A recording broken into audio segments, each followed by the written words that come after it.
La septième œuvre du Saint-Esprit est la sanctification. 1 Pierre 1:2. Par l'obéissance et l'aspersion du sang de Jésus-Christ.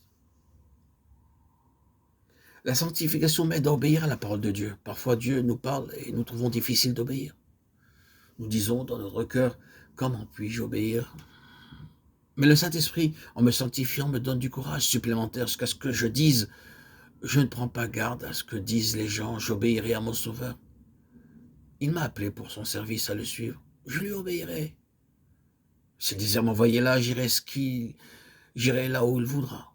Ce qu'il dit, je le ferai. Ce qu'il demande, je le donnerai. Ceci est la véritable sanctification parce que je sais que tout ce que j'ai est uniquement pour lui. Quelquefois, nous conservons de la vaisselle à l'intention de quelques invités particuliers qui ne doit pas être utilisée ordinairement. Il se peut que ce soit un service à café ou à thé conservé dans le placard pour un invité d'honneur. Lorsque l'invité d'honneur arrive, le magnifique service est utilisé puis rangé à nouveau. Eh bien, de la même manière, mon corps et mes facultés sont entièrement et uniquement réservés pour le Seigneur Jésus-Christ. Ils ne peuvent être donnés à personne d'autre. Ceci est la sanctification. Et avec cette sanctification, je suis capable d'obéir à mon Seigneur.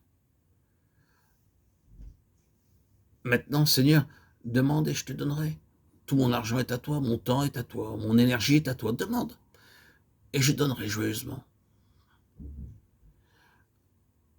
La sanctification est aussi l'aspersion du sang de Jésus-Christ. Nous sommes constamment souillés par de mauvaises pensées en regardant une image ou en entendant quelque chose d'impur. Tout comme nos paupières battent pour enlever la saleté des yeux, ainsi lorsque je me sens sali par des pensées mauvaises, le Saint-Esprit œuvre en moi, sans détour, et apporte le précieux sang pour me laver. La parole de Dieu déclare dans Matthieu 15:19, « Car c'est du cœur que viennent les mauvaises pensées, il n'y a pas d'exception. Le seul remède est le sang. » Il n'est pas nécessaire d'attendre jusqu'au dimanche de Pâques, à l'instant même où je suis souillé. Je m'écris, « Seigneur, s'il te plaît, lave-moi immédiatement. » Et il me lave à l'instant. L'œuvre du Saint-Esprit est d'apporter en moi l'aspersion du précieux sang pour me maintenir parfaitement lavé à chaque seconde, à chaque instant, à chaque heure, et non pas de temps en temps. Certaines personnes prennent un bain une fois par semaine et elles sont très heureuses. D'autres prennent un bain une fois par mois et elles sont également très heureuses. D'autres encore prennent un bain tous les 3 mois et d'autres ne prennent pas de bain durant de longs mois. Il y a des chrétiens du même type qui confessent leur péché à Noël, à Pâques ou à l'occasion d'un jour important. Ils n'ont aucun souci, aucune conscience souillée. Mais en tant que croyant, je dois être maintenu propre et sans tache, complètement lavé. Et je verrai que le Saint-Esprit pénètre en moi de plus en plus.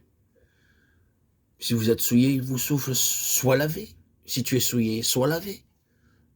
Ainsi, de nombreuses fois par jour, le Saint-Esprit est constamment à l'œuvre pour me laver et me donner un cœur pur. Ainsi, je peux parler avec Dieu librement et jouir de sa présence constante, non par mon propre effort, mais par la puissance sanctifiante du Saint-Esprit. Ces choses vont ensemble. Ainsi, dans 1 Pierre 1:2, nous voyons que la grâce et la paix vous soient multipliées. Ceci résulte du fait d'être maintenu propre et pur par le précieux sang, car par le Saint-Esprit, je jouis de la grâce de Dieu à l'avance. J'ai la paix parfaite multipliée en moi, comme une rivière. Lorsque je vois que ma paix diminue, c'est pour moi le signe, tu es souillé, ta paix diminue, agenouille-toi de nouveau. Maintenant, Seigneur, lave-moi entièrement. Alors la paix revient. La première œuvre du Saint-Esprit est la régénération. La deuxième œuvre est de nous baptiser en un seul corps pour nous sentir parfaitement un avec chaque enfant de Dieu. La troisième est le sceau pour notre sûreté. La quatrième est le gage pour nous montrer notre avenir, l'héritage céleste. La cinquième œuvre est l'esprit de révélation pour me montrer mon appel céleste et le privilège de recevoir en moi la puissance de la résurrection pour tous mes besoins. La sixième œuvre consiste à être fortifié avec puissance dans l'homme intérieur pour jouir de son amour, de sa plénitude et aussi pour être enraciné en lui. La septième œuvre est la sanctification par l'obéissance et une constante purification.